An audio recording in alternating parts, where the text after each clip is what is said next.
السلام عليكم ورحمة الله وبركاته غياري ميل كستات شوكتان كسو دوادا وراركي عيارها لو مالي كستات كلا سعوديان بارتينا يوتيوب كي عيارها لا تستوب كسو دوادا مقال كان عصب aan maanta ku eegi doono wararka ugu dambeeya ciyaaraha si waxaan eegi doonaa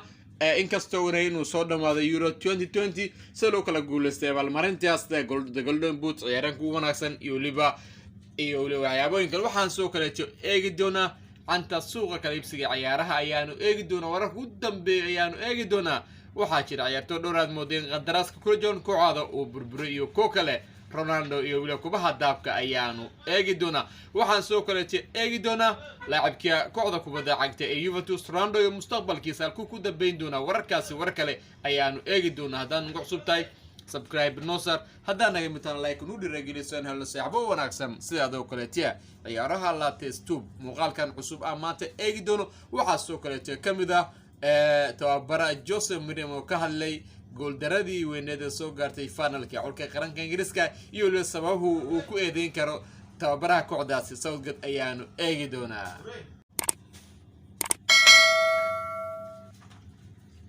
haddii aan eegno xulka qaranka Talyaaniga ayaa ku guuleystay UEFA Euro 2020 kadib markii ay rigoore 3-2 u badiyeen xulka qaranka Ingiriiska ciyaartaas oo ka dhacday caasimadda dalkaas Ingiriiska ee London siba garoonka weyn ee Wembley Stadium waxaan moodeen xulka qaranka Ingiriiska ay ku qaadeen koobka UEFA Euro 2020 unbeaten oo macnaheedu yahay in aan wax kulana laga badinin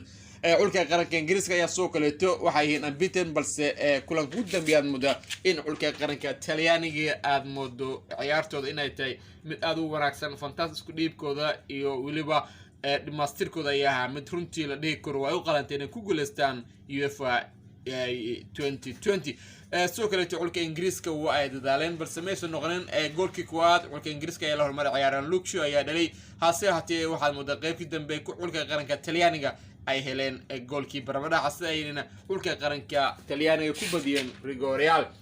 tababaraha cusub ee iminka kooxda kubadda cagta Roma ka dhisan dalka Talyaaniga ayaa sheegay inta badan waxa dhibaatada u keenay xulka qaranka Ingiriiska la dhigi karo ee guuldarada soo gaartay inuu ka dambeeyay iminka macallinkooda Southgate waxa uu runtii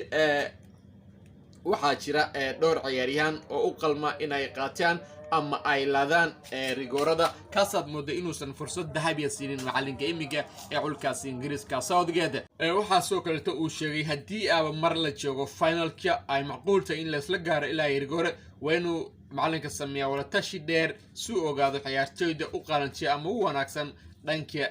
tuuritaanka rigoorada balse waxaad moodaa in go'aanka kaligiisu uu qaatay waxaan moodaa soo kaleeto wuxuu sheegay in daqiiqada ugu dambe uu soo galay ciyaaryahan Rashford iyo waliba Jadon Sancho kaasaad moodaa inuu ku xisaabtamay inay expert ku yihiin ama qatar ku yihiin dhanka goolkulaadka hase haatee wuxuu sheegay in ciyaartooydaasi aad mooday niyadooda ay soo wanaagsaneen runtii ay yihiin kuwa runtii lagu hilmaamay keedka balse waxaa jiro ciyaartooy kale oo muhiim ah oo khibrad leh una wanaagsan inay qaadaan rigooryaal ka mid ah Sterling iyo waliba Henderson uu sheegay waxaa soo kaleeto uu sheegay in tababaraha xulka Ingiriiska Southgate soo kaleeto oo rigooradii uu siiyay ciyaaryahan Saka laacib ku ciyaara naadiga Arsenal uu sheegay inuusan haynin inta badan haysto khibrad wanaagsan waxa uu yiri in rigooradaasi ugu dambeysay uu siin lahaa ciyaaryahan Sterling ama ciyaaryahan Grealish kaasaad moodo inay yihiin ciyaartooy aad u wanaagsan khibradoodana tahay mid la dhigi karo way u qalmaan ama u waqsan inay qaadaan rigooradaasi si walba noqotay xulka Ingiriiska ayaa laga badiyay dhan kale haddii aanayno ciyaaryahan Ronaldo waa laacib u ciyaar xulka qaranka Portugiiska ayaa ku guuleystay kubaha dahabka waxaa jira runtii ciyaaryahan kale oo dhaliyay 5 gool waa ciyaaryahan lagu magacaabo Thomas Schick waa ciyaaryahan ka tirsan xulka qaranka Czech hase haatee sababta weyneed uu Ronaldo ku hantay inuu ku guuleysto kubaha dahabka The Golden Boot Award UEFA Euro 2020 Ronaldo ayaa dhalay 5 gool soo kaleetii hal gool ayuu caawiyay marka halkaasi gool aad moodo uu assist ka ahaa ama uu soo farsamay ayaa waxa keentay inuu ku guuleysto kubaha dahabka dhan kale ciyaaryahan Thomas Schick waa ciyaaryahan u ciyaara xulka qaranka Czech waxa uu dhaliyay 5 gool hase ahaatee waxa uu naada ama assist uu sameeyay ma jiraan sida awgeeda Ronaldo ayaana ku guuleystay kubaha daabka inkastoo unay inay labada ciyaaryahan bay ila dhaliyeen min 5 gool ciyaaryahan Thomas Schick ayaa iminka waxa lagu xantiyaa inuu doonayo inuu ku biro naadiga AC Milan ee ka dhisan dalka Talyaaniga waana ciyaaryahan ka tirsan naadiga RB Leipzig ee ka ciyaara horyaalka dalka Jarmalka ee Bundesliga ee kooxda kubadda cagta AC Milan ciyaaryahanka ku doonayeen adduun dhan 35 milyan saacadii naadiga RB Leipzig ka tirsan ciyaaryahanka ay waxay ku doonayeen ciyaaryahankan adduun dhan 40 milyan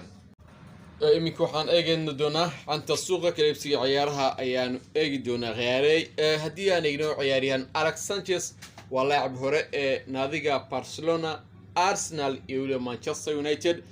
soo kaleete wuxuu ku qaatay halka sano la soo dhaafay ee naadiga Inter Milan wuxuuna ka mid yahay ciyaartoydii geesiyaashii gaarsay Inter Milan ay ku guuleystaan Serie A Talyaaniga 10 sano kadib imika waxaad moodaa in qandaraasku kula joogo naadiga Inter gibihaanba ay burburisay naadiga Inter Sanchez ayaa imika doonaya inuu rasto koox cusub oo ku biro Inter ayaa sheegtay siba boga rasmiga ay waxa ku qoreen in ay burburiyeen gibihaanba qandaraaska Alex Sanchez kula joogo naadiga Inter Milan waxa soo kaleetay la sheegay in Alex Sanchez la filayo dib ugu soo laabto horyaalka Premier League waxaana macquul ah inuu aado xagayo dalka Spanishka siba waxa doonayso naadiga Athletic Madrid ahna naadiga ku guuleystay horyaalka dalkaasi ee La Liga ilaa imika lama hayo warar rasmi ah oo ku saabsan Alex Sanchez dhan kale haddii aan eegno ciyaaryahan Lewis ayaad moodaa inuu doonayo ama ay doonayso naadiga Manchester United inay keento Old Trafford ciyaaryahankan ayaa ciyaaryahan weerarka ciyaara naadiga Everton Canada ciyaartoyda xulka Ingiriiska matasho Euro 2020 hase hatee muusan helin fursad dahabi isku soo anbaciyo waxaana uu helay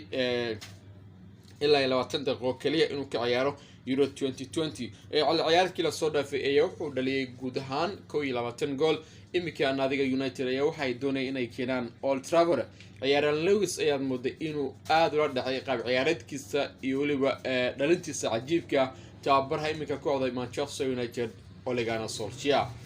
dhan kale haddii aan eegno ciyaaryahan Renato Sanchez waa laacib u ciyaaray naadiga Lille kana mid ah ciyaartoyda matashay xulka qaranka Portugiiska Euro 2020 imika waxa doonayso naadiga Liverpool waxaan moodaa in imika la sheegayo in uu ku dhow yahay inuu ku biro naadiga Liverpool qiimaha ciyaaryahankan ku qaadan doonto naadiga Liverpool ayaa waxa la sheegay inay kula hashiyeen naadiga Lille ciyaaryahan Renato Sanchez ayaa aad uga soo dhex muuqday kulamada ay ciyaartay xulka qaranka Portugiiska